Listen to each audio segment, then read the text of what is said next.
sorry. Did I break your concentration? Somewhere between science and superstition.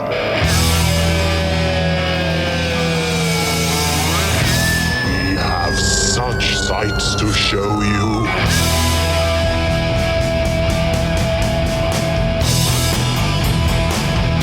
Strange Aeons. Welcome to Strange Aeons Radio. That's Eric Morgret over there. Hey there. That's Vanessa Williams over there. Hello. I'm Kelly Young. Today, you guys, we're talking about kitty. Kitty, kitty, kitty. We've gone deep Kitty, into the kitty, masculinity there with it. Kitty, kitty. I thought this was a very odd topic when you brought this up, Vanessa. I have come up with an amazing movie for it. Oh, really? Yeah, so I hope Nice. that everybody's looking forward to this. You know, the Noirvember episode came out on Thanksgiving, which was fun. Did everybody have a good Thanksgiving? Yeah, it was lovely. Yeah, pretty darn good. All right. Friend of mine, Jamie. You know Jamie. I know Jamie. I love He Jamie. went to high school with him. I've known him a long time. He listens to the podcast, and he was telling me about. So glad I said I love him. He was telling me about hanging it. He uses our podcast for working out too. Really? Yes, because we You can do it. Keep going. 10 more minutes. You got it. because we energize him, and he likes laughing while people wonder what he's listening to. Well, that's awesome. Thank you. 3 more sets. Go. Go right now. Don't stop. I like hearing that because Jamie is a very funny guy himself. So if we're making Yes. funny people laugh, that makes me feel good. That's the absolute best. This is true. Yeah. They only tried to kill me at Thanksgiving once, so it was okay. Funny people? My family. Oh, okay. Yeah. Oh, my. Well, because I'm allergic to so many foods. And no one believes that to us. Like they're like, I don't believe it. I mean, I get it, but if you're going to cook me food, you should probably not purposely put something in it just because you think I'm over exaggerating on an allergy. That's your opinion, but okay. Wow. So I went to bed that night with some Benadryl, and it was a good solid sleep. It was a really nice deep slumber. Hey, you guys, I just want to let you know and the listeners know that I have been drinking heavily today. So this is going to be either exactly the same as every other podcast or wildly different. No one knows. We will be on the defensive. We'll let you know. I feel like you Works weren't out. supposed to tell them. Well, if I don't, I feel like they kind of would have figured it out. So I'm getting ahead of it. Getting ahead of the criticism. Good call. All the Facebook responses. Was Kelly drunk or He's a little something? more chill today. I'm Yeah. not sure what's going on. He's going with the flow. Yes, I'm just going to He's so tell you right snappy. now, he's fucking drunk. What have you guys been up to the last week? I have missed the hell out of both of you. We missed you too. Wow, we can- feel the sincerity. Maybe we can edit that out and try that one more time, Vanessa. Oh my God, I have missed you so. Thank you It's so wait, much. you said so Vanessa. long. Oh man, it's been oh jeez. You've grown. Your hair is longer or shorter. All right, let's not live in the past, Vanessa. What have you guys been watching and reading and listening to and all that other shit in the last week? Well, it's not a watching or listening to, but it's a planning and a programming thing. Oh. Something that I think we're going to start trying to do some little bonus episodes. This is nothing specific. One's not going to come out every Tuesday or something like that. But as most of you know that have listened for a while, all 3 of us are in one way or another involved with a local horror convention called Crypticon. It's true. Well, I'm going to start interviewing the people who've worked there What? and what they do. So we'll hear little insights as to what goes on into putting a con together. The first one I've already got set to I'll probably bring that out in another week or so with Steve Lang, who you've all met, who's been on the show. Yeah, we love Steve. And he talks about probably the most questioned thing that we get working at any convention is how do you put the guests together? Oh, cool. Because that's the main thing he does is he finds the guests, he books the guests, he does all the paperwork for Oh that. man, well done. Because you get some pretty great people who come out. yeah, does a nice job, and Yeah. it's not an easy one. Yeah. So be doing that, And we're a small con. Oh, yeah. Or not we're, And- they're a small con. And so a lot of times you get the question, why don't you have Bruce Campbell or something Right. like that? And so does he get into any of that Yes. shit? Or, oh, excellent. Yep. Yeah. All right. Because I'd like to know why the fuck we don't have Bruce Campbell. Well, and part of the problem with Crypticon too, that makes his job doubly hard, is it's the same weekend as Texas Frightmare, yeah, which is a huge horror convention. Gigantic So getting guest people list. from that, like, that's why we haven't had Joe Bob the last couple of years, because he's been over there. but he will be this year. I hear this. Has been So announced. excited. So We have that's safe Joe to Bob say, yeah. Briggs at Crypticon this year. Yep. So those will be coming out. We might be talking to some other folks. I've been talking to Mr. Tony K about, I'd love to hear, it's not so much a discussion from my end, but I want to hear him explain in his encyclopedic knowledge the real strong difference between giallo and exploitation films, especially in the 70s era. Because, boy, they cross each other's lines in a lot of ways.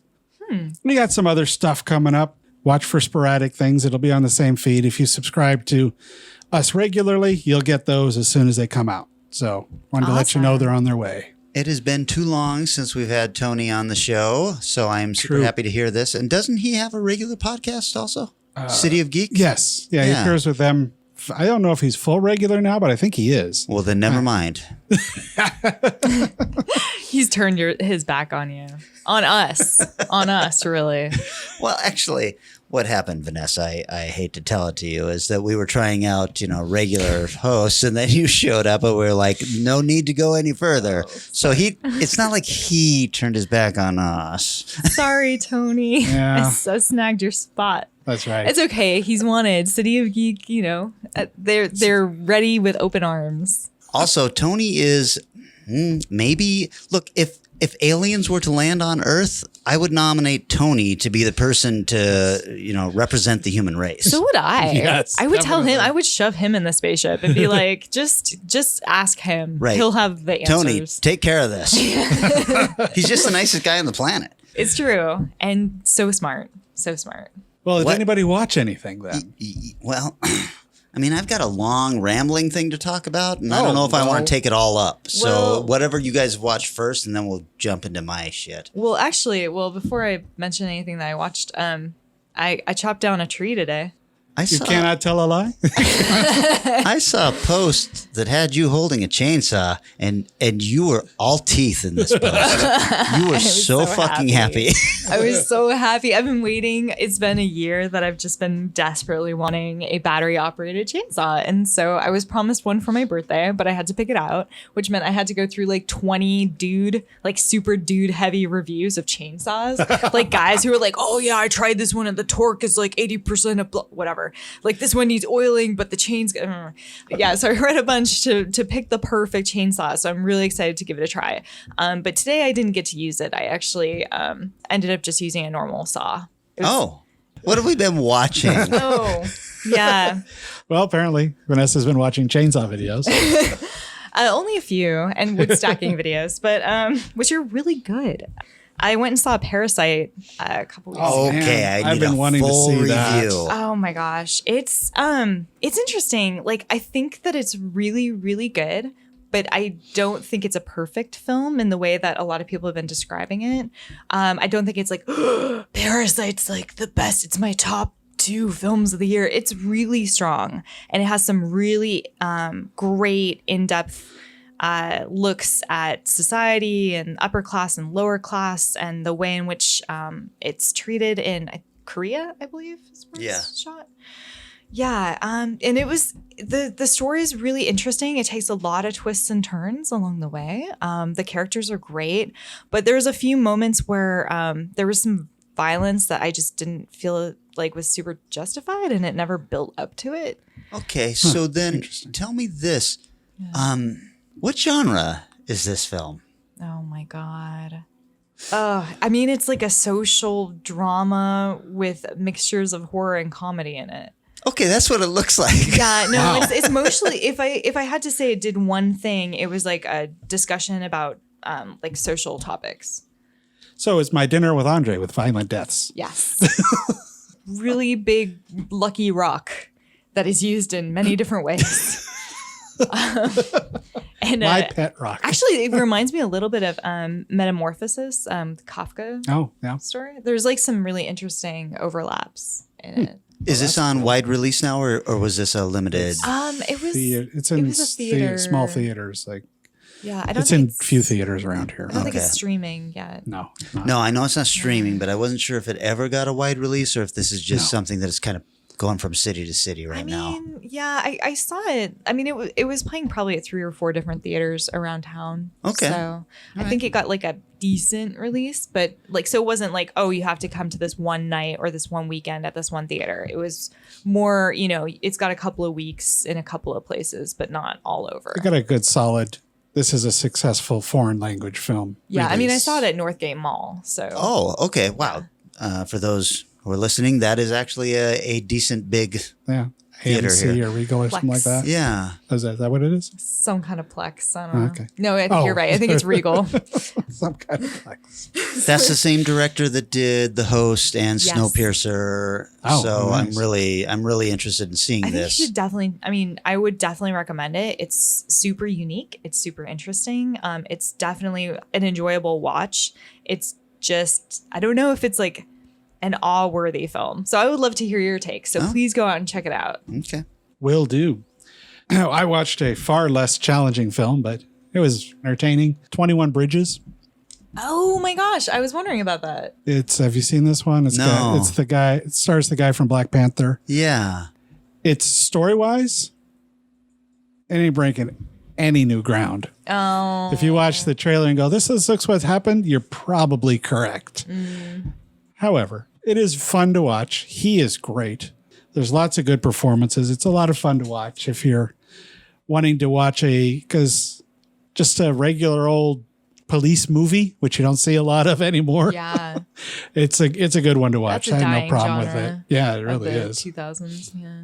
It's fun. Is that in theaters or? Oh, yeah. Oh, okay. So it's brand new. I feel like wasn't there a Bruce Willis movie called 21 Bridges or something like Not that? that I'm aware of. Okay. Maybe it was Could like be, but- 12 bridges. Maybe It was could like 12 monkeys? It could have been 20. Could have been 20 bridges. This might be a Yeah. unintentional. This is like a sequel. Right. Yeah, it's the prequel film of the 5 bridges. bridgery. 5.5 bridges. That was that was made in like the 40s.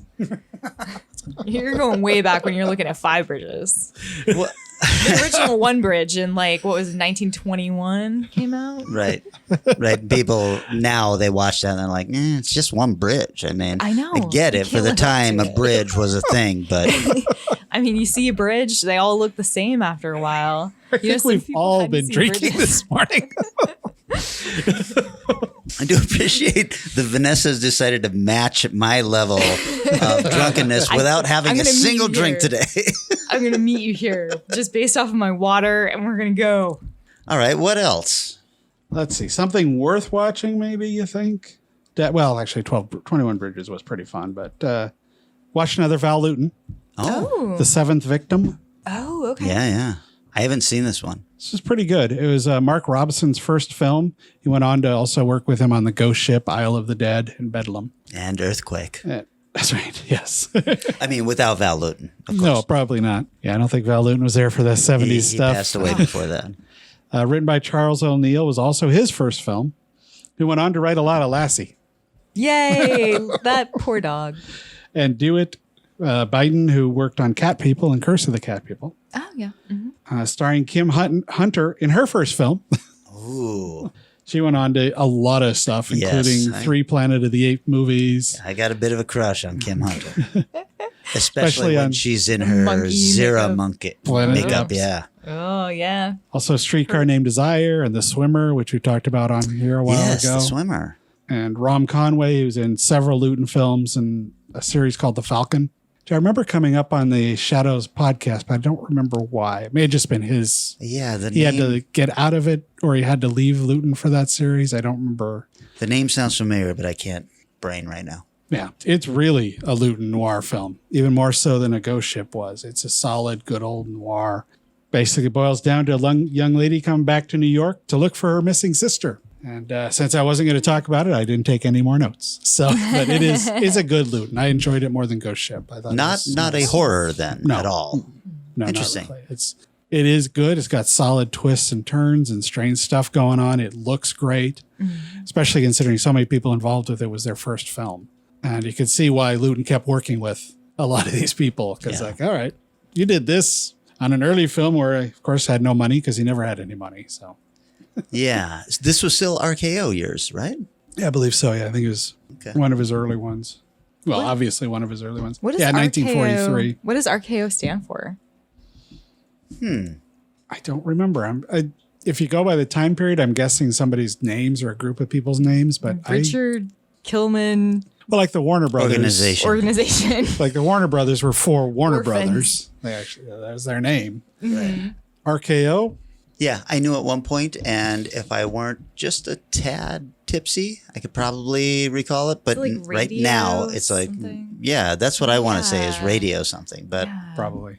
all of the people listening right now That's right. are just I like, was you totally fucking expecting you assholes. both would know because you're such huge Val Lewton fans. I was like, oh, if I bring this up, they'll easily have an answer. Sorry He for did embarrassing talk a lot you. about RKO as a company. I He think did they that Warner did- Brothers series, so Yeah, he but talked a lot about them. I think they did in that Shadows podcast really early on, but that was 2.5 years ago. That podcast lasted 2.5 years. So I wanna know what's been weighing you down. Oh, What's Well, boiling away? I over wonder here? if either of you have seen Dr. Sleep. Yes.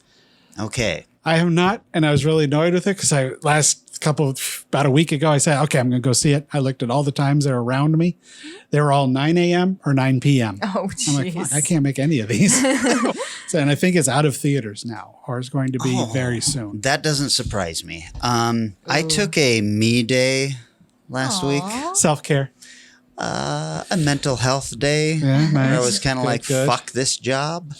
And I went to the theaters that day and I drank and I wrote and I had a really good day. Well, that sounds good. awesome. Yes.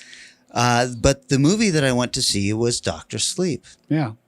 So, Vanessa, I want you to chime in on this. Okay. But before we get to that, let me just say that I have a history with The Shining. So I saw the movie maybe too young. I was probably 11 when it came out, and I saw it when I was 11. Pretty young. I thought it was very scary. I was already a big Stephen King fan, but I did not read The Shining until I was about 13.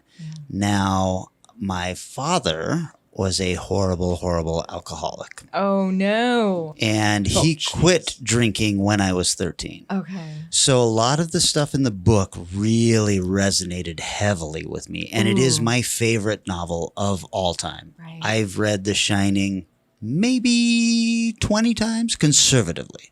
It was a year-long revisit for me. And this is something that I think a lot of kids are not aware of. When you had to buy paperback books all the time, Yeah. you would constantly go back and reread books. It's not like now, as a purchaser now, when I download something on the Kindle, I will read it and then gone. And you're, Yeah. I'm on to the next one. I do not have time to reread any books anymore because I have a to be read pile that is, as tall as my There's so many. something that's Yeah. really tall. Yeah, there's a nice joy in physical. So I liked the movie well enough, and then I read the book, and the book really hit something deep inside me, and I just was like, fuck this book. And Stephen King wrote that book while he was what you would call a wet alcoholic. He was still drinking. Okay. He was writing about the things that scared him as an alcoholic, as a person who has dealt with alcoholism, and parents like that, and worrying about what he might do with his kids. And if you haven't read that book, it's really deep. There's so much going on, and it's one of these things that's kind of hard to nail down, except to say that Stephen King, the thing people complain about most is what I love most about his writing. It's too long. He'll take a character who has no real meaning to the story, and you'll get 4 or 5 pages about what their life is all about, and then they move on and you never see them again. I fucking love that. I'm with you on that. That's what I love about King too. Yeah. So, he's had problems with ending his stories. He's had problems with all sorts of things, but his characters always feel so real to me. And I'm also of the mind that if you, in book or film, put the most bizarre plot in the world on screen, I'm going to be like, okay, as long as every character involved in it realizes this is the most bizarre thing that has ever happened. And they react accordingly, you know, as you would, which is what I think King does really, really well. So looking back on The Shining, which I just rewatched, Oh, okay. I realized that Kubrick, not a big fan of character development.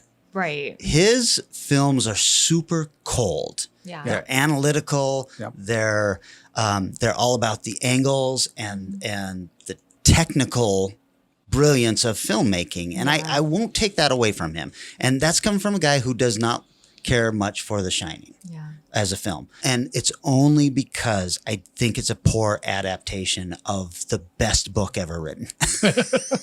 That makes sense. Sure. So I decided, you know, well, Stephen King wrote Dr. Sleep a couple of years back. Yep. And I read that and I was like, it took a while to get into it, but when I did get into it, I kind of got into it fully. I really just embraced what he was doing, which was now writing a story about Danny, the little boy from The Shining, 50 years later or 40 years later. He's a 52-year-old man or whatever he is. Yeah. He's a horrible alcoholic, just like his dad was. Oh, and he's dealing with all of that stuff. It's written by a dry alcoholic. And the fears that he has 40 years later are way different than the fears he had then. He's now a wealthy man, but he's also aware that he can no longer drink. He can't do this because it turns him into a different person. And that's what the new book was about. It was I thought, a solid sequel to The Shining. But if you liked The Shining for what it was and you wanted more of that in a sequel, you were going to be disappointed. Yeah, and I've heard that about a lot of King's like later stuff, is without that spark of alcohol and drugs and everything else, that his writing did take a significant turn. I've heard that too. I disagree. I thought 11/22/63 was brilliant. Bag of Bones. I think he was still on a little bit of drugs back then. It was that early? Okay, I thought that was a later novel than that. Yeah, I think he was still recovering from all of this stuff after being hit by the truck. Anyway, so I liked the book well enough. And then to find out that Mike Flanagan was going to be tapped to make the film adaptation of the book, I thought, okay, I'm going to probably enjoy this, because he did Gerald's Game, a book I did not like. Mm-hmm. And he did a really decent, very faithful telling of the book.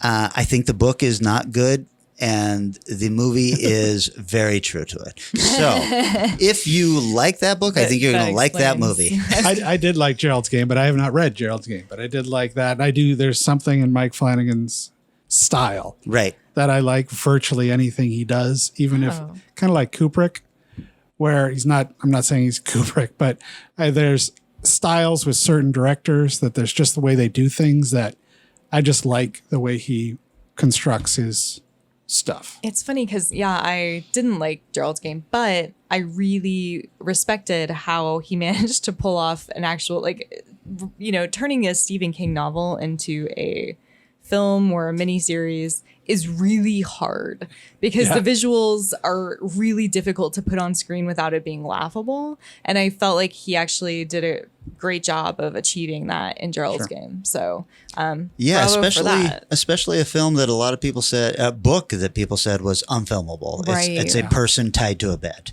Right. So they just thought, how are you going to make this interesting? And he did I thought he did an admirable job. I did not like the book, and so since he did a good version of the book, a good version of a book I did not like. So that brings us to going to see Dr. Sleep. It had been out for a couple of weeks. I show up at the theater. I'm the only person in the theater for the entire viewing. Nice. Which is wonderful when you're somebody like me and you don't like people and you just want to sit and enjoy a movie, which is awful if you want a movie to be successful. Right. You don't want to be the only person in it. True. Okay, so Mike Flanagan, Ewan McGregor. It's a good movie that I enjoyed. Let me just start out there. How about you? I enjoyed 75% of that movie a good deal. Was it a certain point where you stopped Yes. enjoying it? Was it the third act? Yes. Okay. Yeah. So we're in agreement here. Had you read the book? No. Oh. So the movie is very faithful to the book until the third act. Oh, really? Yes. Oh, because I was like, oh, obviously they had to do this and it's just not going well for them. Well, in the book, the Shining or the Overlook is destroyed at the end of the book. Yeah. Right. I remember And that. so in the movie, it is not destroyed. Jack Nicholson freezes at the end of it and he becomes one with the hotel. Flanagan's idea was, okay, I'm going to make a sequel to the book and the movie. And the book has the final act taking place on where the Overlook stood because it was destroyed. The ground is sour. It's been tainted by all of the horrible stuff there. It's been turned into a national park, if I remember. And so there's these horrible spirits are still kind of lingering there. And Danny shows up and he's basically a battery for this place. And he powers everything back up again. And the new girl who has the Shining, like 10 times more powerful than him in this story, she really powers all this up and it becomes, you know, this really interesting third act climax. In the movie, Flanagan decided, well, we're still going to have that third act, but we'll make it happen in The Shining or in the Overlook. Yeah. And the problem with that for me, first of all, I thought that him recreating some of the scenes and everything was just spectacular. It was like a greatest hits of The Shining. So here comes the blood out of the elevators. Here comes the two twin girls. Yeah. Here comes Danny, you know, running his big wheel around all the halls and all that stuff. He recreated that stuff beautifully, brilliantly even. My problem watching it was those things were unearned, I felt, in the actual story that was being told. And so there's a spot where the gal who plays Rose the Hat, who was spectacular, maybe was the great. best part of this movie, she looks and sees all the blood coming out of the elevator and she gives it a little smile and moves on because she's a horrible person. And so the scene that made Danny in The Shining just, you know, cringe and his eyes go wide and he's paralyzed and everything, it makes her kind of smile. The problem is it's just so quick a scene that she moves on and then you're hit with the twins, you're hit with all the other stuff, and it just had zero power. So I was just super disappointed with the third act of the film. Yeah, that definitely resonates with me. And I think that you were picking up on something that I also noticed, which is it felt like a different film because it is a different film. The Shining is such a different beast than Dr. Sleep. And Dr. Sleep is a really good movie on its own, but it's a totally different tone than The Shining. Very so when different. you mesh them together, because The Shining is so stark and serious, in comparison, Dr. Sleep becomes laughable. So the person I went and saw Dr. Sleep with, when the two little girls showed up, just started laughing.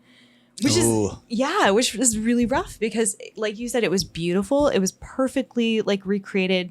The director did a great job of making the Overlook look right. The actors really matched the previous characters. Everything was good.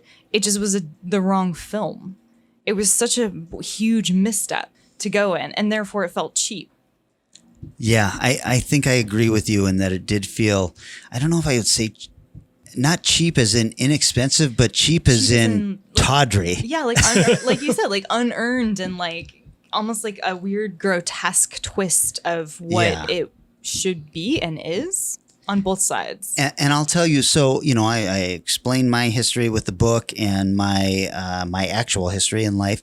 And so the first 20, 30 minutes is Ewan McGregor as a pretty horrible alcoholic having to deal with stuff.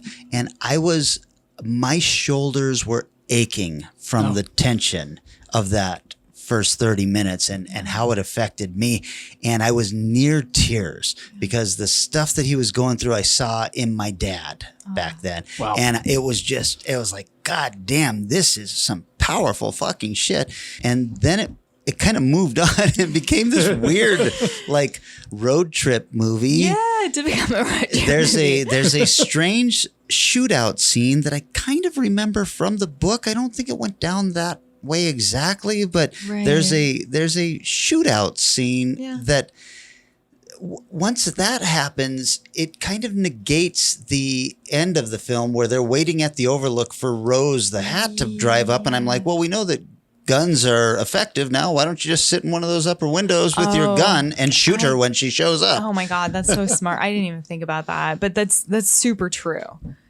Yeah. So then I came home. I watched The Shining again. I actually ended up liking The Shining a lot more than I ever have before. Oh wow. Nice. And it was mostly because I was looking at the scenes and thinking, wow, Mike Flanagan really recreated some of this shit, to the letter. It was just like, Jesus Christ, the amount of effort that went in to make this a sequel to both the book and the movie was impressive to me. I actually did really enjoy the film, maybe for the first time since the first time I had seen it before I had read the book. Cool. And The Shining is not a movie that I saw once and then decided, oh, it's not the book, so fuck this. I've seen The Shining for a movie I don't like. Maybe it's the movie I've seen most. I've seen the movie maybe a dozen times. Wow. Because it's on everybody's best of horror lists Yeah. and, it's their top film and all this stuff. Quite honestly, look, if The Shining is your favorite horror film, that seems pretty safe to me. That's like saying you're a Democrat in Washington State. You're not going to ruffle any feathers by saying The Shining is your favorite movie. So it's one of those ones that I'm just kind of like, all right, that's a lazy favorite movie, but okay, it's safe. Then, okay, just to continue this further. Okay. Mick Garris's podcast, which I like quite a bit, Postmortem, had, no, it wasn't Mick Garris. What? I don't remember. It was a different podcast with Mike Flanagan on. And they were talking to him about... He was on, what's his name? That one with the guy who does all the radio voices. That might have been it. Yeah, it's like a long one. It's like, I haven't listened to it yet. It just sounds like 2.5 hour podcast. Yes, it was a very in-depth podcast. And like I said, Mike Flanagan should be given all of the praise. The Boo I Crew. think he's I think he's an amazing director, and I think he's definitely going places. I hope that this misstep the box office on this will call this a flop. So I hope that does not affect whatever is going on next for him. Well, he's got the sequel too. The Haunting of Haunting, Bly House yeah. or something, which is unfortunately, it's a Turn of the Screw adaptation, which he was talking about on this podcast, and it's clearly not a Turn of the Screw adaptation. Oh really? Just like The Haunting of Hill House was not a Haunting of Hill House adaptation. No. Yeah. So true. But one of the things he was talking about was The Haunting of Hill House, and he started defending his ideas against people criticizing that this was not an adaptation. And as a creator, I don't think you can get into defending stuff without sounding like a complete asshole. And so Why would you even take that stance? you should never. No. That's you so should never. dumb. Because just be Especially- like, yes, I am an artiste and I am amazing. You're right, not an adaptation. I take full credit for all of it. Thank you. It's what I felt was an adaptation. Case I closed. understand not everybody agree with me, but that's the way it is. Especially when totally. you're at his level, you should Right. not be reading your reviews. Yeah. There's Right. never going to be anything there that pleases you. No. So at one point, he started talking about that final episode, which I had a gigantic problem with. And he brought up, one of my complaints with that episode. And his whole thing was like, wow, you didn't understand what this story was about at all. And whenever a creator tells me this, I feel like that's not on me, actually. Totally. That's on you. If I didn't understand what this story was about, that's on You're the you. one telling the story. Exactly. It's about the audience. Like you're writing for the people who are going to read or listen or, watch or whatever. Right. So, I love the guy. I was super disappointed to see him react this way to this particular question. I think And- part of what he's shooting himself in the foot a little bit because he is massively active on Twitter. So I'm sure he's just getting beat up all the time. It's like, dude, get off the Twitter or leave don't Twitter. read your ads or something, just It's Get an assistant who vets Twitter and gives you like the 5 tweets you should respond to. It's such a horrible thing. We're so available now. Yeah. People can just reach out to us and contact us in a million different ways. And I would say when you're a successful filmmaker with a beautiful wife and a couple of beautiful children and a beautiful life, you should not be responding to whatever is going on. You should not be responding to me saying I had a problem with the end of this Go play with series. your kids. Go eat your dinner. That's Go right. enjoy your good life. Unlike some other horror directors, you actually married a very talented actress. So Oh my work God. with her She's again. amazing. Yeah. In fact, the funny thing was I thought that she was the gal who was playing Rose the Hat in in Dr. Sleep. And it was not her. But it wouldn't have surprised me because she's beautiful and an amazing actress. So I thought that it might be her. Who's his wife? Is it Catherine Siegel or something? Yeah. like that, I believe? Yeah. Cool. Which The woman in Gerald's Game. not to be confused Oh. with Katie Sackhoff. Sagal Katie. Sackoff? from Battlestar? Sons of No. Sons of Anarchy and That's Katie Sagal, and she's Kate Siegel. It's super confusing. All right, you guys, I've wasted enough of everybody's time with my rambling. Is there anything else, or are we ready to take a break so I can make another drink? Maybe we should stall Eric. So, what are we gonna talk about? No, there's nothing else I've got until I'm good with breaking it down.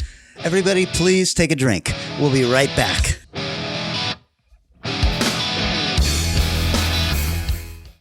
This man right here is my great-grandfather. He was the first cat herder in our family.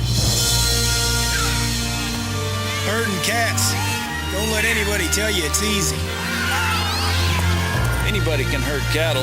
Holding together 10,000 half-wild short hairs, well, that's another thing altogether. Being a cat herder is probably about the toughest thing I think I've ever done. I got this one this morning, right here. And if you look at his face, it's just ripped to shreds, You see the movies, you hear the stories, I'm living a dream. Not everyone can do what we do. I wouldn't do nothing else. It ain't an easy job, but when you bring a herd into town and you ain't lost a one of them, ain't a feeling like it in the world.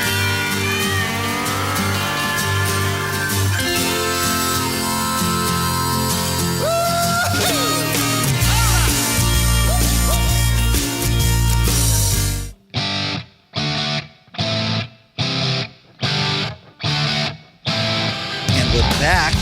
I have poured drinks for everybody, and you know what, Eric? I just wanted to say it's been a couple episodes past now. We did that amazing episode with Richard Stanley. Oh yeah, and at the very end of it, you can hear us all clinking our glasses together, and it just pleases me so much. He was drinking the same thing we're drinking now, which is the Athol Bros. Oh, memories. and no, you don't have a slur. The Athol Bros. We're talking about kitty today. So, Vanessa, this was Not euphemistically. This is actual cats. Actual catting on film. Calm down, Bob. right. This was your pick, and I gotta admit, you picked this, and my eyes just about fell out. They were rolling so hard, and now I'm really excited about it. So You know what? There are a lot of really good cat-based horror films to the point where, like, multiple times I've been invited to cat cult movie nights. There are so many cat horror films out there. Wow. Yeah. Cat cult horror nights. I knew we had options because there's at least 7 probably off the top of my head I could think of. I feel like your friends have been doing these horror nights longer than we've been doing this podcast. If they have finally gotten down to cat cult horror nights. Oh no, it's more than once very too. random. Yeah, no, actually, well, next week is, we're gonna do teachers, so I don't know. They just gonna do teachers? Hold on to this shit. We might be doing teachers in a future episode. Well, I mean, that's why it all comes full circle. It's never wasted. So I chose cat films partly because I've really been wanting to see my pick for a very long time. Cat people. Across the centuries comes this exciting story of a modern girl cursed by an ancient legend. The legend of the cat people. Women whose kiss means death, whose love turns them into vicious, snarling beasts of prey.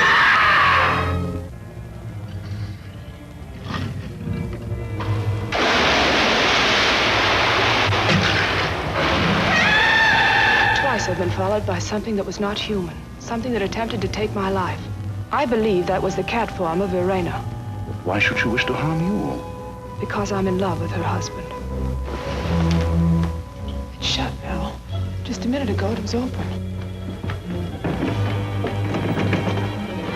It's locked. Leave us, Irena.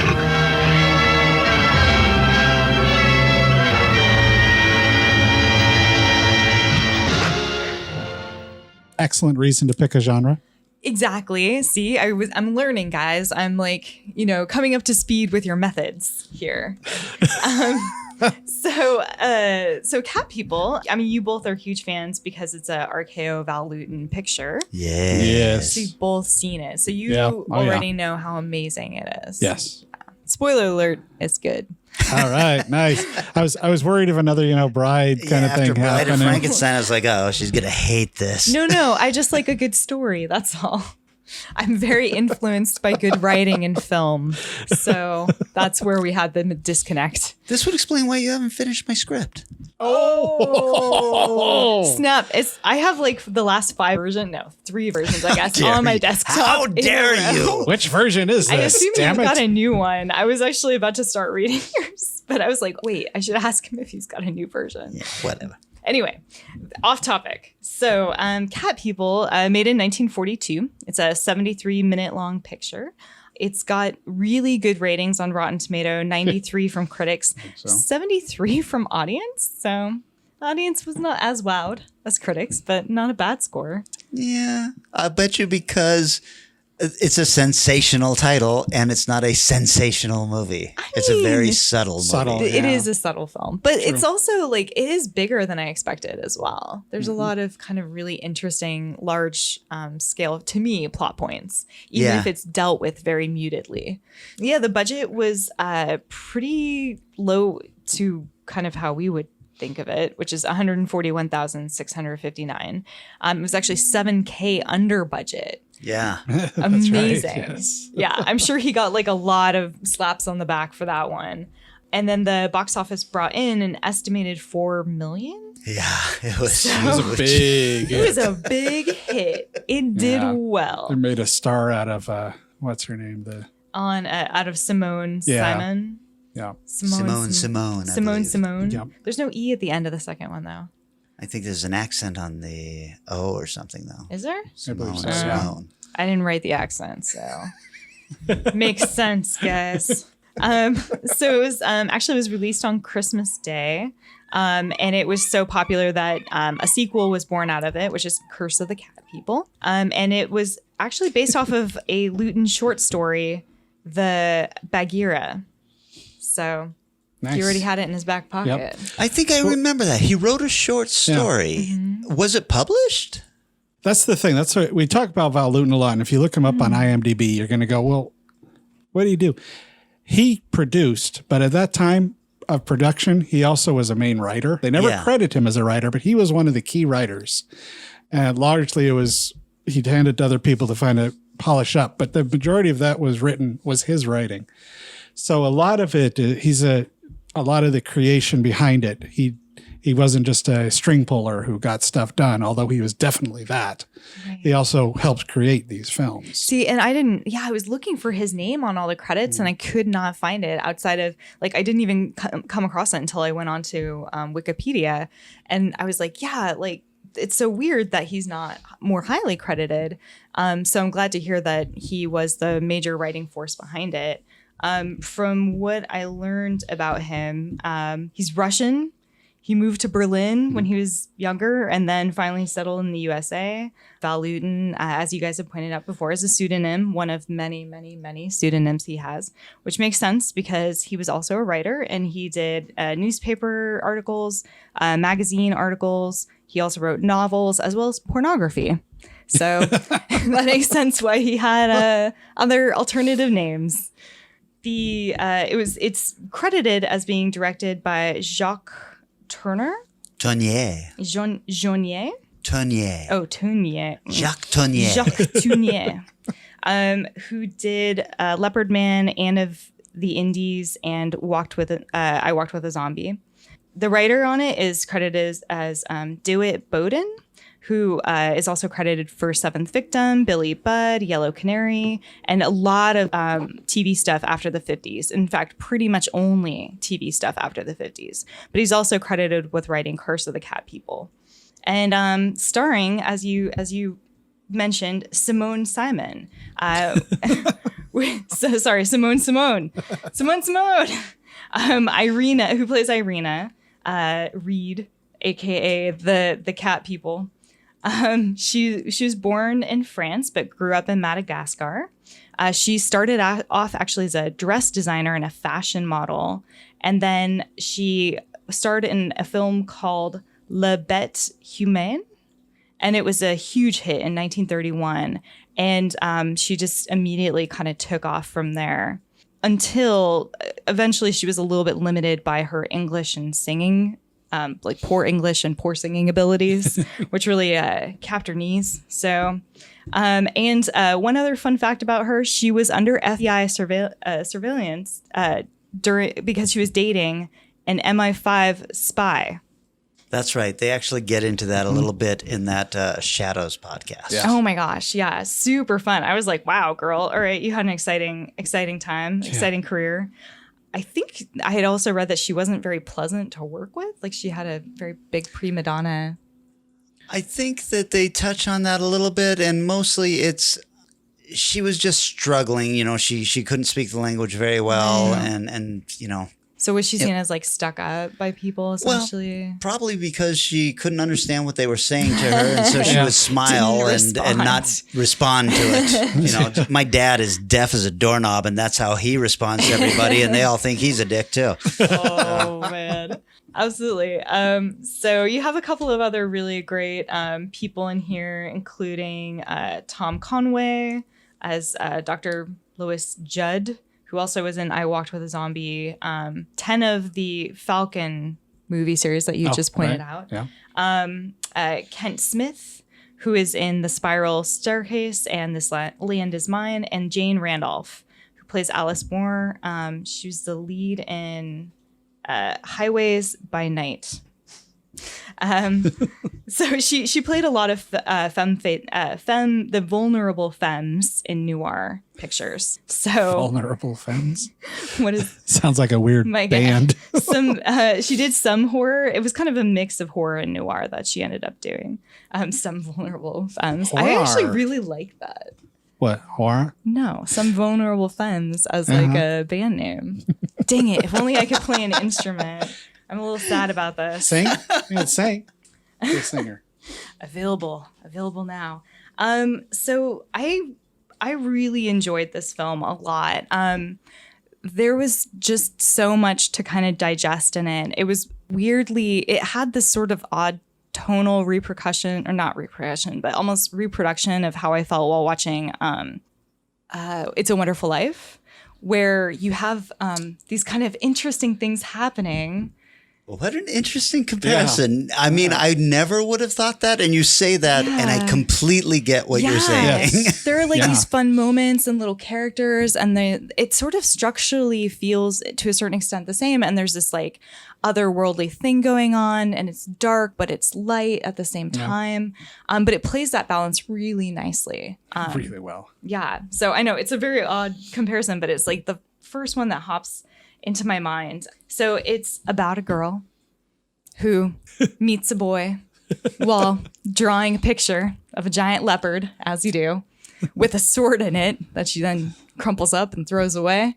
Her and the guy begin to date, but I wrote down and highlighted here friend zoned, because that is kind of the theme of this movie. The guy is just super friend zoned by her, as well as initially by his coworker. Well, I mean, friend zoned has taken on a meaning and everything, but He's friend zoned for a reason. Yes, it's true. So as their relationship develops, she is a little bit, keeps her distance to a certain extent. And it's sort of this question of like, is it because she's foreign? She's just a little bit different, a little bit strange. But she's very sweet and loves him and he loves her. But she won't let him like kiss her or anything like that. So, of course, the natural response is, let's get married so we can make out some. They got married very quickly. And we got married very quickly. And so they get married. And she still doesn't kiss him. And she doesn't, like, share a room with him. And I don't even know if I saw her hug him in this movie. I'm sure she did, but there was, like, a big distance. Look, you ain't going to buy the cow if you get the milk for free. Wait, he bought hold the on. cow. He bought the cow. So you still don't get the milk for free. You don't get the milk in any way, shape, or form. All right, I'm just going to take another drink. Yeah, just keep drinking over there. Drink. So, and some of this seems to be because of this myth is surrounding her culture and who she believes she is. And the movie kind of explores that for the rest of it. She has this giant statue in her room of King John. And he's got a dead cat, I think, on a sword. The boyfriend is like, oh, tell me more about this weird statue that you have here. This is nice. This isn't weird at all. I should definitely date you. And she tells this story about the king driving out Manaloops, which bowed to Satan, and they were considered to be witches. And they then escaped to the mines. And there was a rumor that there was, I think, a curse put on them. They were haunting villages, and essentially they would turn into giant murderous cats if certain things happened. And so she told him, never make me jealous. Easy enough. Yeah, that's actually on you, honey. But all right. never get me worked up, and never kiss me. Because those three things will apparently, in her mind, set her off and turn her into a giant kitty. So, and it's just so beautifully played, though, because the minute that they show her, they just really up any cat-like features of her. There's the black eyeliner. There's the way that they dress her, often in a black fur coat, which is just, it constantly resonates. Cat.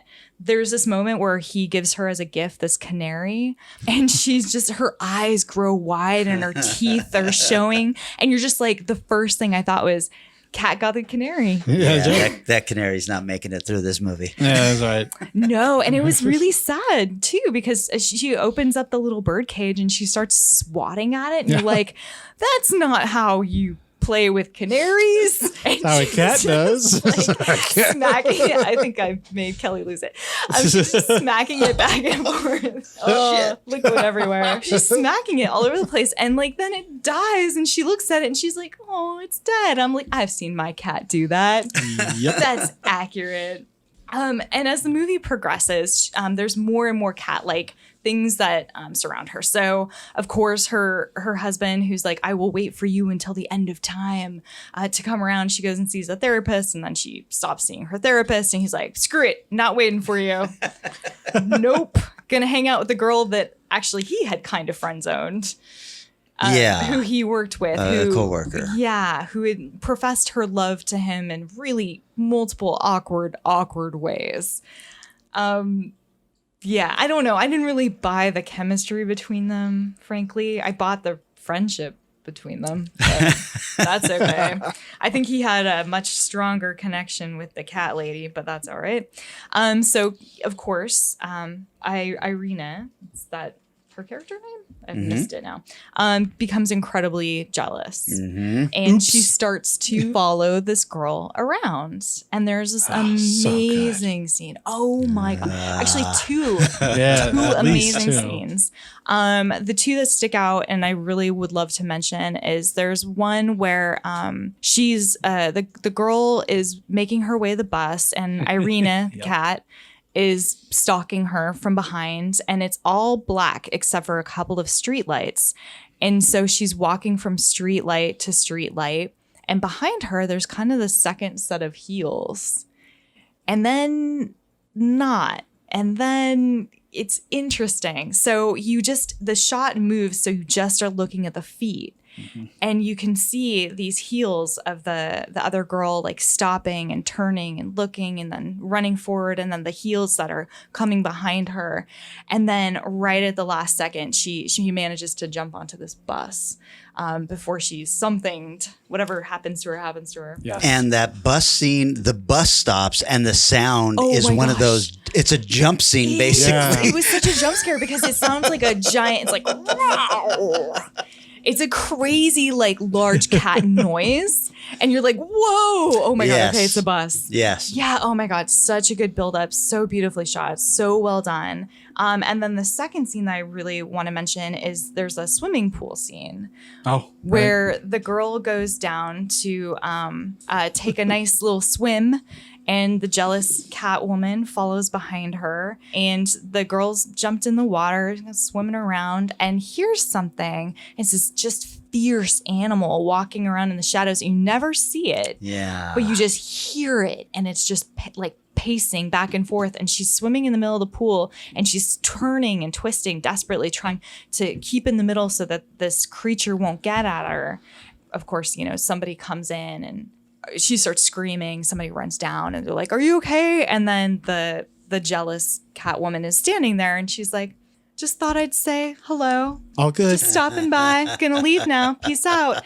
And the girl, she gets out of the pool and her towel is just shredded to bits. It's just destroyed by cat-like claws.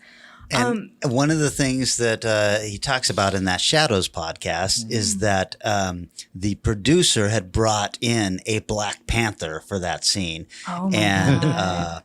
And Val was furious because that was not in the script. But the producer was just like, well, we got to show this and everything. And so Val shot those scenes with the blackness around, and then they added in sounds. Right. And the producer was sure they had used the panther that he had got for the day. Oh my gosh. But Val was like, we are not using a fucking panther. That's not what this movie is about. Yeah. No, and it really isn't. It's so well played because you really aren't sure if this girl is crazy or not, even up until almost the very end when you find out one way or the other. It's not the Wolfman, damn it. Yeah, that is what's so fun about this, right? Because, I mean, you're expecting, I try to put myself in, when did you say this was? 42? 46. 46, probably. Yeah. Okay. You're expecting, based on this title, 42, you're right. a certain thing. Oh. And so you're watching this, and I imagine you're probably creeped out and everything, but it is not at all what you are expecting because Universal has made similar movies, a Wolfman movie, and you get to see a Wolfman. So I assume you're expecting to see a cat person at some point. I think it's all in the syntax because there are lots of cat people, as in people who enjoy cats. There are so many. There are so many people who have cats in this.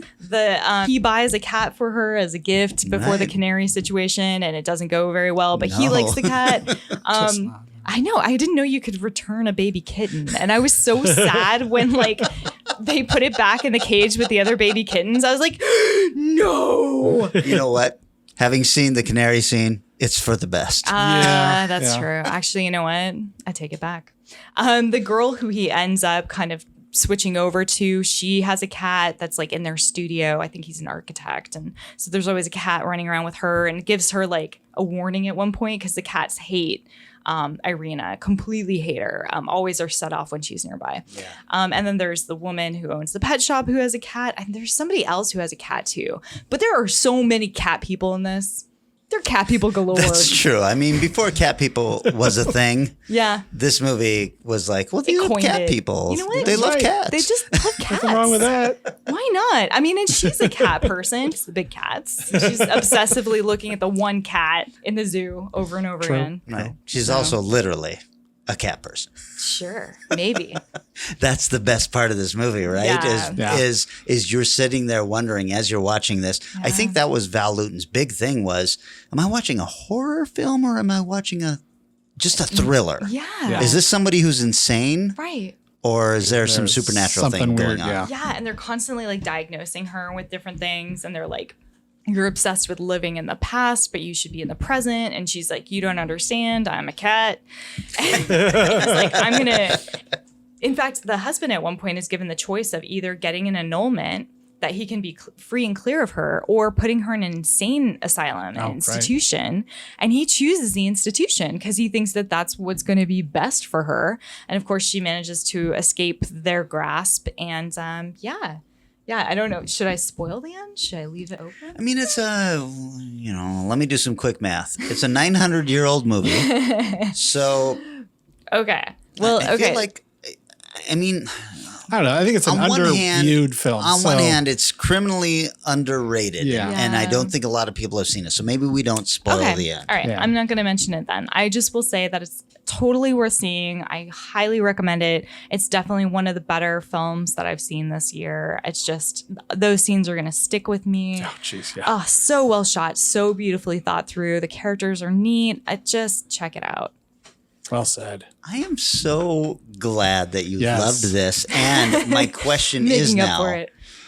Does this start a Val Lewton viewing experience for you? Sure. Yeah, absolutely. I think I actually will hunt him down because I've been wanting to also see I Walk with a Zombie since film school. And I just thought, I don't know that I really want to watch an old zombie movie for the longest time. And now I'm like, oh, maybe it's going to be something It's not a zombie movie. Yeah, no, so I'm really stoked now. So yeah, I mean, that was kind of how I was too with that podcast came on. And I had seen the two Cat People movie, the second Cat People movie. Really I like it different. more than the first. Yeah, really? It's really different. It's way different. Yeah. Oh, interesting. I mean, I assumed, honestly, that it was going to be different. Return of the Cat. And I just watched like 2 years ago, The Leopard Man, and I'd never seen that before. And I was like, oh my God, nothing like you would expect. Yeah. And I Walk with Zombie also. And then Eric has been bringing up these other ones that I haven't seen. I haven't seen Ghost Ship yet, and a couple of the other ones. And Bedlam, I think, is probably what I'll check out Bedlam I next. haven't seen. And it's just one of those things where I'm like, I'm never disappointed when I watch a Val Lewton movie. I'm really excited. I'm really stoked to dip in and check him out because, obviously not all recommendations will resonate with everybody, but this one felt really good. I felt very solid about it. Let me know when you watch another one and then I will try and watch it so we can discuss it the same week. Awesome. Sounds good. I'm in. Pact has been formed. The seagull has seen it. We can't renounce it now. God, he's just pacing back and forth. He's been out there quite a while. This is one of the biggest seagulls. You've overfed him, Kelly. I may have overfed him. Who's going next? Yeah. All right, boys. Somebody step up to the plate. Baseball references. Swing, bada. Sure. Kitchen. Whoosh. I will do that then. Cats. My movie is Denzel Washington from 1998, Fallen. Edgar Reese. Who's here? It's the brilliant detective who sealed my brutish fate. Remember this, Hobbs? What goes around really goes around. You have a safe trip, yeah? It's on my side. Go ahead! Light up my life! Criminals like Reese, they kill a few people, somehow it ain't their fault. But what took place tonight is the consequences of what I do. Nothing in this world is on my side. Can help him solve this case. There are angels. Some of these angels were cast down, and a few of the fallen were punished by being deprived of form. Come on, get out of here. And each touch. And at the execution, did he try and touch you? Yeah, he did, actually. Passes the soul of a killer into someone new. Well, I believe what I see, and I'm still trying to get my mind around what I just saw. Some things, pal, you shouldn't know. Denzel Washington. How do we fight him? Is it even possible? I believe it is. John Goodman. Jonesy, you know I didn't do this. I know it is, Hobbs. Donald Sutherland. I know you know more than you're saying. Haven't you done enough, huh? Time is on my side. Fallen. Oh, okay. Such a good movie. With a truly confusing Rotten Tomatoes review. Oh, no. This is going to piss me off. Oh, yeah. I'm going backwards this one. It's 72 from the folks, the people. The audience. Yep. 40 from reviewers. I will kick everyone in the nuts who just says this is not a good movie. Based on what? I have based no on idea. the acting, based on the filming, based on the story. It's all good, objectively good filmmaking, you motherfuckers. Uh-oh. She's in the, are you in the, I have nothing I can add because I haven't seen it. 60%? You haven't seen this I yet. haven't seen it, so I can't. I'm just fascinated. Well, that's true of a lot of people because it had a $46 million budget. Oh, wow. Well, And that it actually made- might skew my opinion now. $46 million. I was surprised. I think it was a big payday for 15 Denzel million or of that something, went yeah. right to Denzel. By the way, Denzel is Cheerios, you son of. Oh, that's a different one. Yeah, it's a, Chased off the other guy.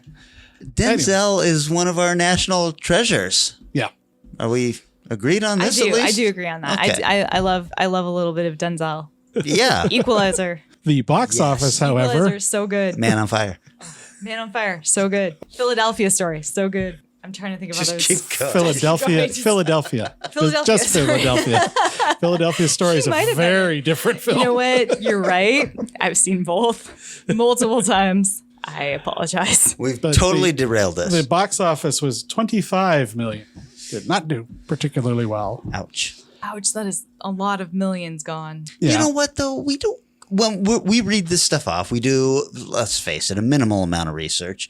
And we're looking at box office. We don't look at what happened after that. I feel like this was gigantic in video it rental, was right? huge, yeah. It Yeah, had I was to be. working at Suncoast when this came out in rental, and Okay. it did very, very well. Okay. Directed by Gregory Holbert, who did Primal Fear and a crap ton of cop TVs, which... I'm familiar with them. Primal Fear, do you remember that one? That was the... Is that Richard Gere? Yeah. I guess I do remember that one. Introduced Edward Norton. Yeah, okay. Written by Nicholas Kazan, who did Matilda, Mobsters, and Impulse. Mobsters, Yes. the not so great. It was a scary movie of mobster movies, Oh no.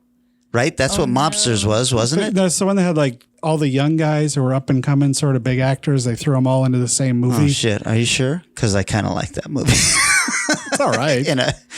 I mean, if I'm being honest, I thought that was kind of fun. And the one film I think should truly be remade, because I think remaking crappy movies is better than remaking good movies. Right. Yes. The film Impulse. Anybody here seen this film? No. It is a story of something happens. I forgot what it is, like a meteor strike or something. And the people in the small town all lose impulse control, Oh. which is a terrifying concept. It's so scary. It's like purge level fear. And it's absolutely underutilized. It is so poorly executed as far as having the loss of impulse control. Like little things. People do little things. Like one of the memorable scenes is a guy, I'm going to show you that I'm upset with you for hurting me or something. Like some woman breaks up with him. He gets upset about it. So he grabs his fingers and pulls them backwards to the back of his hand. I'm like, the movie should be full of these kind of moments, but it's very few. I've not even heard of this movie. I watched it like when it came out, Sounds and like such a great and awful premise. I remember thinking, this should be a good movie. So I rewatched it again like 5 or 6 years ago, and it is not a good movie. Your initial assessment was correct. It should be. It should be movie. good, but man, it's so much. Anyway, so starring a whole bunch of people you haven't heard of: Denzel Washington, John Goodman, Donald Sutherland, James Gandolfini, None of these people are famous. Embeth Davids. You know who that is? Embeth Davids was Davids. the lead female in Army of Darkness. That is correct. Now ask me who the Secretary of State is. Who's the Secretary of State? No idea. I feel like we did this. Yes, we did. Happened before. Having deja vu. Anyways, the story is relatively simple. It's well executed but just has a really neat premise. Jeez, hello, seagulls. Whole story is Denzel Washington plays a homicide detective who is witnessing the execution of a serial killer that he finally caught, who's the guy nobody could catch, but Denzel caught him. And Way to go, Denzel. it starts off with a weird little scene where he goes to basically say goodbye to him and gloat a little bit. And the guy shakes his hand and says a whole bunch of weird words. So you're like, oh, something's being set up. Hang on a second. Are you going to spoil this movie? I feel like a lot of people have seen it. Can we spoil this? Well, it's not. I think I felt like you figured it out a lot earlier than I remembered being able to figure it out. Well, I didn't. I felt like the end came as a shock to me, and it's because the ending. Yeah, I think we could. It's narrated by Denzel. Yeah, and the first thing he says is, "Let me tell you about the day I almost died." Yes. Yep. So that's the opening. So he's having a good time though, because the guy's done and he's all good. He's king cop as he comes walking into the cop shop, and everybody's like, "Hey, we love you," and shit like that. That doesn't last because explained relatively earlier. Oh, there's always the fun, too, of watching a 1998 movie with people working on computers. I know. That's my favorite. It's the best. Let me just jump onto the World Wide Web, you guys. That's right. I'll be back in 2 days. Search online and some really weird random search engine. You guys have seen the net, right? Oh, yeah. I encourage you to seek that out. Yes, that is a rough one for technology. Nothing ages your film faster than trying to do some kind of computer thing or phone thing. Oh my God. Immediately. Things start to go bad for him. It seems like, did he do something wrong to bust this guy? What's going on here? Somebody gets murdered and he's killed in the same style as the serial killer. With the same MO, including the stuff that was not released to the press. So they're kind of like, yeah, so it's not a copycat killer. How is this possible? It's really well handled. I think the acting is excellent. Although you mentioned that voiceover, it's often bizarrely unnecessary. I'm almost positive it was a add-on. Oh yeah, because it's sporadic. Yeah, and it's not consistent. It's saying, well, we need to explain something here. It's like, no, you didn't actually. Yeah, it goes kind of hard-boiled in a film that does not feel like it's hard-boiled at all. Yeah. And then I feel like it's just to give that payoff at the very end. Yes. There's also, along with the computers, there's the fun time period where a phone rings and you just picked it up. Hello? And so the guy who's the killer is calling him all the time. Yeah. So that becomes a thing that, well, that wouldn't happen anymore. You couldn't scare me all the time. What are you going to do? At me whenever you do a murder? Oh, man. So the second victim's fingerprints are the same as the fingerprints from the first murder. What? Weird. The second victim's fingerprints, yes, are the same as the fingerprints that were found at the first murder scene. Right. Have you seen this, Vanessa? I have not. Oh, we're going to spoil this movie for you, and it's a shame because it's great. Oh. Well, we can be nice. That's okay. We can be nice. We can leave off some of the ending. I mean, but I have to spoil it to a point to explain the cat. Yeah, we're kitty today. So yes, exactly. I need to know the cat connection. So we can kind of ease off the end a little bit, where the people show up and you see what's going on. The main point of what is happening.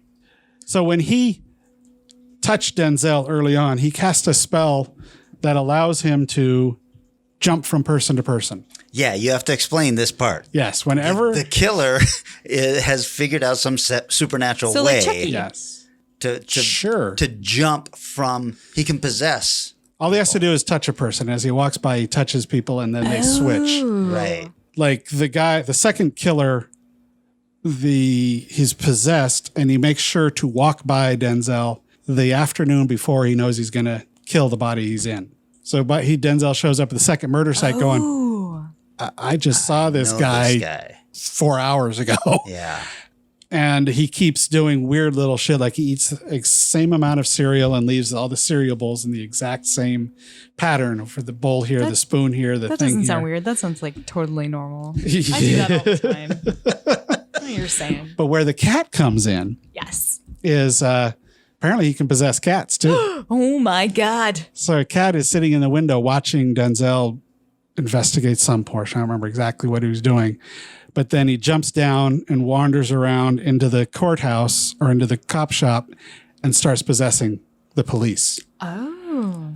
So John Goodman, who's his partner and things, starts saying weird shit to him. He's like, what's going on? And then he walks away and touches James Gandolfini, who starts saying weird shit to him too. And he's like, what in the hell is going on? Right. There's another cop who's the front desk guy who he touches, and that guy says something, then walks away. So he starts to follow him. Yeah. This is a hell of a scene. This is probably the best scene in the movie. So he follows him and starts interrogating him, asking, what are you doing with it? And then that stops. And the guy's like, I have no idea what you're talking about. Somebody else, and he goes outside and he just keeps following people. Mm-hmm. And the guy just keeps messing with him and touch people. And it's just like, Oh, wow. and you know what's going on long before he does. Yeah. But his realization is an amazing scene. It is so well done. He is, he's Denzel, so he's just freaking great. And the people who have been possessed have zero recollection of what has happened while they've been possessed. So, he'll talk to them afterwards and they'll just be like, what are you talking about? Well, he's saying the final clue where he finally gets to realize when people have been possessed is the guy is always singing time. What's the name of the song? Time is always on. Yeah. Time is on my side. Time is on my side. Time is on my side. I can totally see it that is. being super creepy. It is creepy. Oh my god. It's excellent. So that sounds amazing. And it's easy to see. It's on Netflix right now. Oh, really? So it's not a hard one to catch at all. There are slow moments. It's probably a little longer from a film than it needs to be. But overall, it works damn well.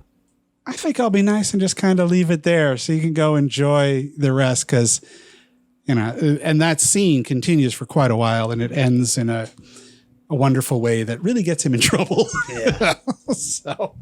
Yeah, well, I like this scene because I completely ripped it off for my very first feature film Eric directed. Aww. And it's got a scene in it that is a complete ripoff of the characters touching each other and being possessed by that guy. That's so rad. That's such a great idea. Or as I like to call it, an homage. There you go. It's an homage. Exactly. Oh man, everything's stolen. Everything's stolen from something. You do it, Tarantino. That's right. Oh yeah, Tarantino's so unique. That's you guys. right. He definitely never. All the ideas are his own for sure. What a great choice for a cat film. It's fun. I was sitting there thinking, what am I going to do? Because it jumps up. You're sitting there thinking of like Cat's Eye we discussed last week, Sure. Alien or something or like The that. Uncanny. Do you guys remember that one? I think Peter Cushing was in that. Right. Yeah. And it was just like, oh, these are all so obvious. Mm-hmm. And so Fallen jumped up onto my, maybe. And then when I found out you were doing that, I was like, yes, I'm glad somebody else is doing this because what I chose instead was a very difficult to find movie. It's not difficult to find as long as you want to buy it. It's not streaming anywhere. Gotcha. It's not rentable anywhere.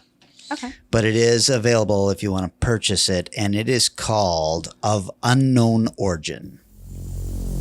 It haunts our cities. It's here. In this house. Now, it wants them. And before they knew it was happening, it had already begun.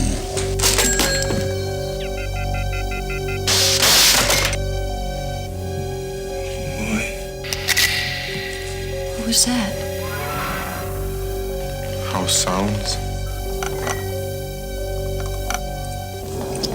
Jumping at shadows. Flinching at noises. Wondering what's real.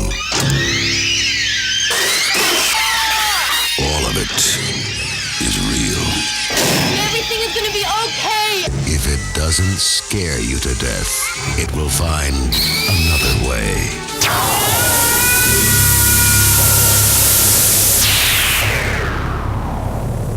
Of unknown origin.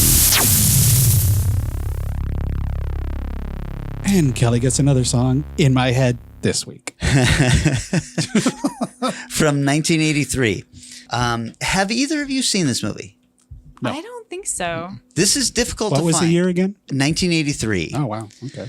It was directed by George P. Cosmatos, who directed Rambo, First Blood Part 2, Cobra, one of my very favorite bad movies. Yes. Tombstone, one of my very favorite good movies. Yes. Leviathan with Peter Good Weller. grief. And he was the producer, along with Brigitte Lundberg, of Panos Cosmatos, who directed Mandy. And what else did he direct? The movie I didn't like. Black Rainbow. Oh, Black Black Rainbow. Beyond the Yes, Black Black Rainbow. Rainbow. I loved Mandy. I hated Black Rainbow. I don't know. Same. Okay. Yeah. I'm happy Both to know this. visually exciting, but It was written by Brian Taggart, who wrote Poltergeist 3, which I kind of loved. it's so good. He also wrote Wanted Dead or Alive. Do you remember this one with Rutger Hauer and Gene Simmons? Yeah. Yeah, Gene Simmons as a villain. And it was good casting. Oh my God. It was also based on Chauncey Parker's novel The Visitor. Does he like jazzercise them to death? Probably. Okay. Of course. Does he show them like super tight? I remember fitting? this one. I don't think so. He should. That's awful. Okay, so the box office for this. Well, let me start. The budget for this, $4 million. Not too shabby in 83 for a little horror film. The box office, $1 million. Not great when your film costs $4 million. Not so much, no. Ouch. It stars Peter Weller. Nice. Do we all love Peter Weller? He's you might pretty know damn him fun. from RoboCop, Yes. Buckaroo Banzai, Leviathan, Naked Lunch, which I think is incredibly underrated. It also stars Jennifer Dale. She has 117 credits on IMDb, and they are almost all TV. Jeez. So, and then it is the very first film of one Shannon Tweed, Oh, really? who married Gene Simmons just recently. Well, just recently, 5 years ago or Yeah, something. it's been But a she's few been years with him now. for 20 years. There is a very nice Scream Factory Blu-ray edition of this. When I say very nice, I mean the transfer is very nice. There is not one goddamn extra on it. So the version that you can rent from Amazon Prime or buy is just the film. So it's frustrating because this is a really neat, weird, underrated film. Maybe it'll show up on their streaming service sometime. I would assume so eventually, but because it's Scream. Oh, do you think, or are you talking Scream Factory, like Shout Factories? Yeah. That would be interesting. I think a lot of their stuff is available to stream, although know I what? haven't really dipped in there. I didn't even look at that. Yeah. Shit, I wish I had. Okay. Why'd you buy it? Well, Peter Weller plays Bart Simpson? Nope. Oh, shit. That's never a fun name. No. I don't think It's 1983, though, and I think they were trying to make him kind of a powerful businessman. He's a very successful businessman. He's got a beautiful wife and kid. Shannon Tweed is his wife. Anything that rhymes with fart is never going to end up feeling horribly powerful. You know what? The problem is that there could be words in the future that rhyme with Bart that are even worse, like shart. That didn't even exist so in 83, true. and it's much worse than fart. Yes, it is. Damn cats. So, besides having a wonderful, It's not the cat's beautiful fault. family, he has this newly renovated brownstone that is supposedly in New York City. This was shot in like Montreal or someplace in Canada. New York City has never looked so clean as it does in this film. Especially in 83. Yeah. Oof. I think I took a picture of this fucking brownstone on my TV. Because I was like, I got to show this to these guys. It's one of these things where you're like, holy fuck, I need to live in this place. I'm looking, I'm not seeing anything. I must have deleted it. Deleted it. Clearly I didn't Why do I care. have this weird picture of my TV? Clearly I didn't care.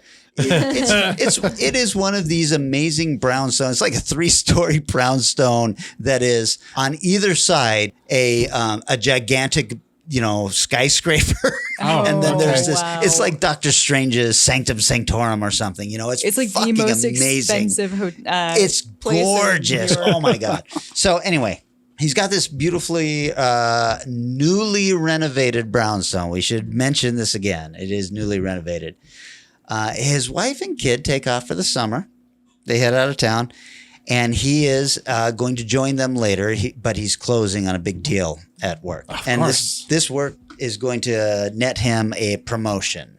So, he's like, look, as soon as this is all nailed down, I'm coming to join you. And of course, as the movie goes on, I can't do it right now. And so he never actually joins them. It's like Die Hard. It's a setup to Die Hard. Yeah. At one point, he's sitting at home and he's like having a drink and just kind of looking around his beautiful house, as you would, because it is fucking great. I mean, through the entire film, I'm just like, this house is my dream house. And he's having a drink, and then he starts hearing this scritching in the walls, a little, and he's like, the fuck? And he's like following it around and everything, and he comes to the conclusion that he's got a rat in his house. Mm-hmm. Having had a rat in my house, I know that if you hear a rat, you have 100 rats, which is something that also comes up in this. Oh my God. Willard. But the entirety of the film is Peter Weller. This is 1983 Peter Weller. This is before Buckaroo Banzai. And he is so goddamn handsome that I was like, I don't think I realized what a handsome guy this was, because he didn't really get on my radar until RoboCop. Yeah. And he's not exactly handsome. No, he's really a little covered up in that movie. So the entirety of this film is him slowly becoming obsessed with this rat that he can keep hearing. Okay. And meanwhile, he's like showing up at work later and later, and he's like dropping the ball on things, and everybody at work is starting to notice him, you know, coming in late and all of this stuff. But he is obsessed because his beautiful home has a rat in the house. And so he's got this one guy that he keeps going to and saying, I keep hearing this noise in the wall. And this guy is like I guess you would call him a rat expert, although everything he suggests never actually works out. So he's like, you know, well, why don't you try these poisons? And he points him in the direction of a couple of poisons. One of them is a poison that is supposed to make the rat super thirsty and send him toward the sewers. And then he'll just drink and drink and drink until he explodes. But he's like, look, close off all access to your water, toilets, everything. We don't want this rat being able to get to water because he will burrow through you to get to water. So he says this and you're like, this scene is coming, right? Don't use that. Yeah, it never comes. So you're like, oh, all right. That's a little bit of a bummer. For somebody to burrow through something. Right. Oh. So then when the poison doesn't work, he sets him up with these rat traps. Now, because I've told you guys, my shame, I had a rat in the house. I had a couple of rats in the house. I got regular, well, they were big mouse traps. They were basically just oversized mouse traps. And they caught the rats. And let me tell you, when you catch a rat, that's a much bigger deal than a mouse. Yeah, that's a lot of creature. There's some heft to that when you're throwing that out. Yeah. The traps that this guy sells him look like bear traps, only tiny. They look like tiny bear traps. Jesus. This comes up later. Okay, that does come back. All right. So he's trying everything, and he's baiting the traps. He doesn't know what he's doing. He lives in the city. He's baiting the traps with like really nice food and shit like that. And the guy's like, you can't bait it with nice food. You know, smear some peanut butter or something that's going to really attract these rats. So he finally starts doing that. Still nothing happening. But at one point, he's got an alley outside his house, and there's a cat out there. And he's like, here, kitty, kitty. He actually says, here, kitty, kitty. Yes. I got a job for you. Oh. And he brings the cat into his house and he feeds the cat. But here's the thing. He's as bad at feeding cats as he is at baiting rats. He's like trying to feed the cat his nice food. And so he's just dropping good food into the dish. And the cat's like, He's like, oh, you don't like tomatoes? Okay, let's see. Oh, my God. So he finally finds some. I mean, really, this cat is probably going, the fuck did I do coming into this house? I mean, vegetables? But he finally starts feeding some meat, and the cat's like, all right, this is what I'm here for. And then he says, you know what? I'm putting you to work. You live here now, and you're taking care of whatever my problem is. Well, the cat goes immediately missing. Oh. Yeah, and he's pretty sure that the cat has just bailed on him. We're watching a horror movie, so we know this is not the case. Later on, there is a scene right out of a Friday the 13th movie where he opens a cupboard and the dead cat falls out. So whatever this rat is staging his kills. This is an impressive. Check this out. I got myself a little hammer and nails. Next cat you bring, it's going to be dramatic. Well, it is a really interesting thing because this rat is obviously very intelligent. And they do touch on a lot in the film that New York is having a very difficult rat year. And so the rats are prevalent everywhere. But even so, this guy's rat seems to be a little smarter than the average rat. There's some really cool POV shots of the rat running through the maze it's created through the house. So you're seeing it running through these very tiny little tunnels through the walls of the house. And it is really cool. And Peter Weller's descent into madness is fucking fantastic. Man.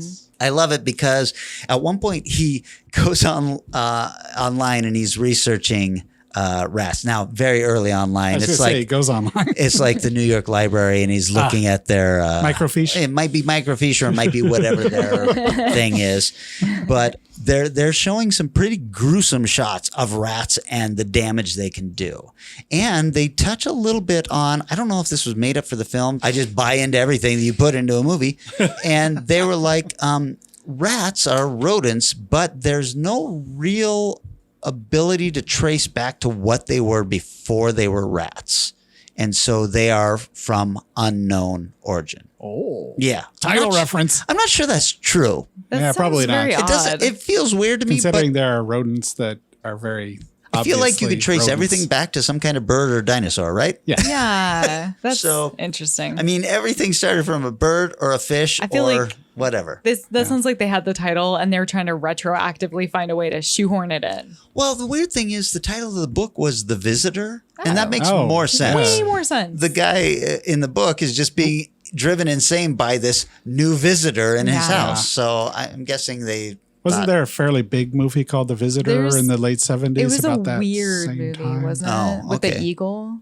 Yeah, Visitor? maybe they didn't want to do that. It might have I been. imagine that was exactly why they went this way. Anyway, Weller, who is, being driven insane by this, he attends a business meeting with a bunch of high muckety mucks. And then at one point, I mean, it's not a business meeting, it's a business dinner. And everybody's, dressed up nice. They've all got their little tiny plates of crackers and cheese and all this stuff. And he starts spewing forth all of his rat knowledge, Oh my which God. is a fantastic scene as they're all like about to eat something and they just put it down. The traps come back in a couple of scenes. One of them is a spectacular scene of suspense and tension when one of his coworkers, who is a girl who is clearly attracted to him, and she shows up. She knows the wife is gone, and he's like down in the basement, but she doesn't know that. So she's been worried about him. She comes to the house. She's knocking on the door, no answer. So she comes in, which is always a little bit of a weird thing, but I'm guessing 83 was different. Look, you come to my place. First of all,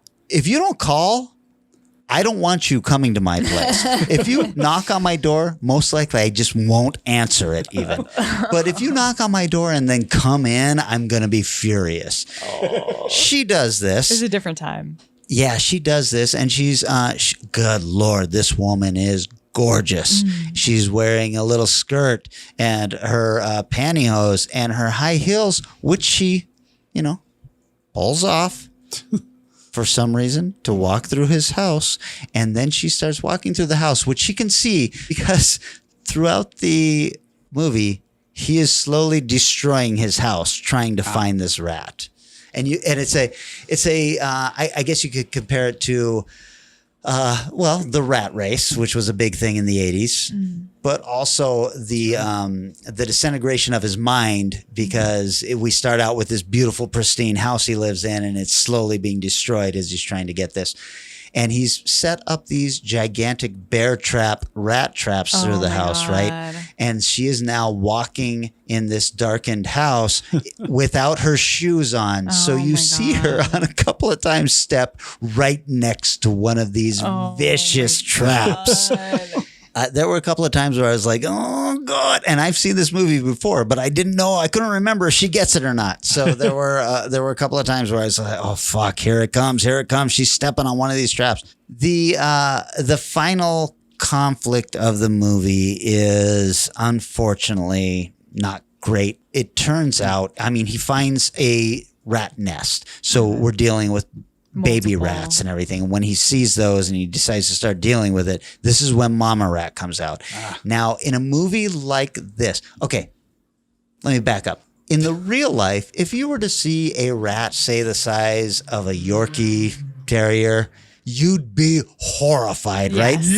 But in a horror film, you want this rat to be the size of a Volkswagen Bug. Right. You're expecting this rat to be gigantic and stuck in his basement or whatever. Even though for some reason I didn't put it together. They're showing it get through his walls and all this, but I just thought at some point he was going to end up with a gigantic rat, and the rat he ends up with, gigantic compared to regular standards, not gigantic compared to horror movie standards.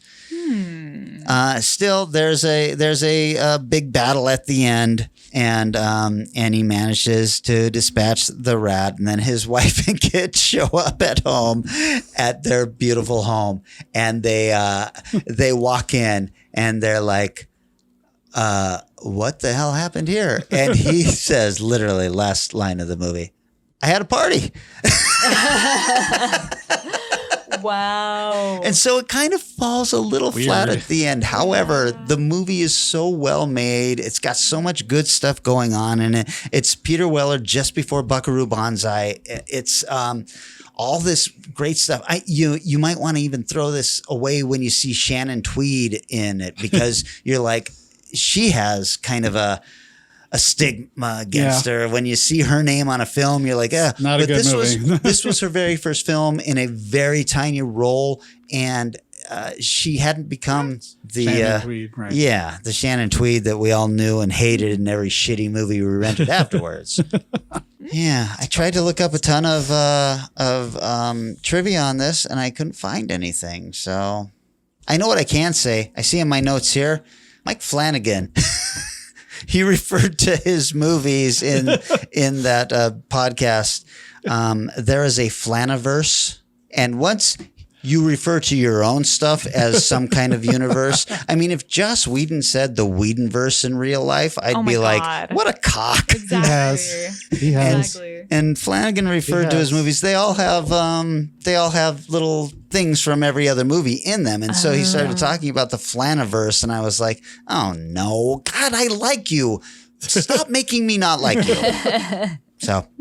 Oh man, it sounds a little bit like, have you ever seen Repulsion? Well, no, I haven't seen it, but I know the film. I haven't you're talking seen it. about. Okay, I would definitely. This is another rat movie. We're away from the Flaniverse now, or it's about. We are away from the Flaniverse. Okay. It's a Roman Polanski picture about a girl who goes insane in her apartment and just starts to lose her mind slowly, and it's really well done. So it just kind of interestingly reminds me a little bit of this. Pre-Rosemary's Baby, post-Rosemary's Baby. Pre, probably. Really? Repulsion. It's a little, Black and white. It's rougher looking for sure. This is not part of his apartment trilogy, or well, it might have been. Probably. It I've probably never heard of. is. Yeah, but it's just very similar in that, the wallpaper starts to get ripped at and things like that. It's haunting. It freaked me the heck out when I saw it. So. Wow. Okay. Nice. Put it on the list. Yeah. Definitely check it out. Also, having lived in London, I have seen a rat the size of a small dog. Ugh. See? That's terrifying, right? It was. I was very drunk at the time, in fairness, but I still. Wait a second. No, it was. Actually, it was the size of a small cat. No. And when I say small cat, I mean a kitten. No, it was. It ran across the road. I watched it run across the road, and I was like, "That's I was more drunk in the way that it took me a minute to move. I just stood there staring at it, going, "Huh, you're an enormous rat. I didn't know you could be that big." Yeah, I mean, the rat in this movie is like a possum sized, which if you were to see that, you'd be horrified. I've seen, we had a couple of big rats in our place, but they were regular big rats, which is horrifying anyway. Horror movie, I need me a giant rat. Yeah, especially if it's scritching like crazy and you have to battle the mama rat. Right. So. Oh. Interesting. Well, okay. All right. So that's our kitty episode. There you go. Mm-hmm. That means that it's, I believe, Oh, Eric put up a fucking poll. That's right. Yeah, at least it's not the weird that's not fair. We should be able to I didn't add approve that what one. versions. I didn't realize you could add items to a poll. Oh, it's like, well, this is interesting. All right. I didn't even see that. I'm So- glad that it didn't start So off Eric that put way. up a poll and it had a couple of different topics, but then people were able to add to the topic. Yeah. Oh, that's funny. Yeah. So I like wrote down that, all of those actually. at some point, but Oh but my the gosh. by far the easy runaway winner was Hammer Horror. Hammer Horror. Okay, So we'll so be we doing gotta that. we gotta come up with something cool to talk about for We'll be Hammer doing Horror that next week. Yes. Well, thanks everybody. Thanks to you two for coming all the way up here and sitting in the blazing hot sun. It's gonna freeze now. Yeah. I'm getting ready for the cold. When the sun turns its back on Kelly and freezes him out Just at the like- end of each day. Just like everybody. And thanks to all of the listeners. Somebody had said something about, all your fans and everything. We don't have fans. I don't like that word. We have listeners. And half those listeners are friends too, because they've reached out and talked to us personally, and they share all of the podcast episodes, and I watch the numbers keep going up and everything. So thank you so much to all of you guys. Really, really appreciate that. And keep those 5-star reviews coming in for Eric to review bring a you movie. some more movies to review for weirdness and fun. Right. And then we will see you next week for Hammer Horror. See you then. Bye. Our show is recorded somewhere high above Naval Station Everett at the nexus of all realities and is engineered and produced by Eric Morgret. Our theme music is Strange Aeons Part 1 by the band Nightshade and is used with permission. Find Strange Aeons Radio on Facebook, Twitter, and Instagram, and wherever fine podcasts are found.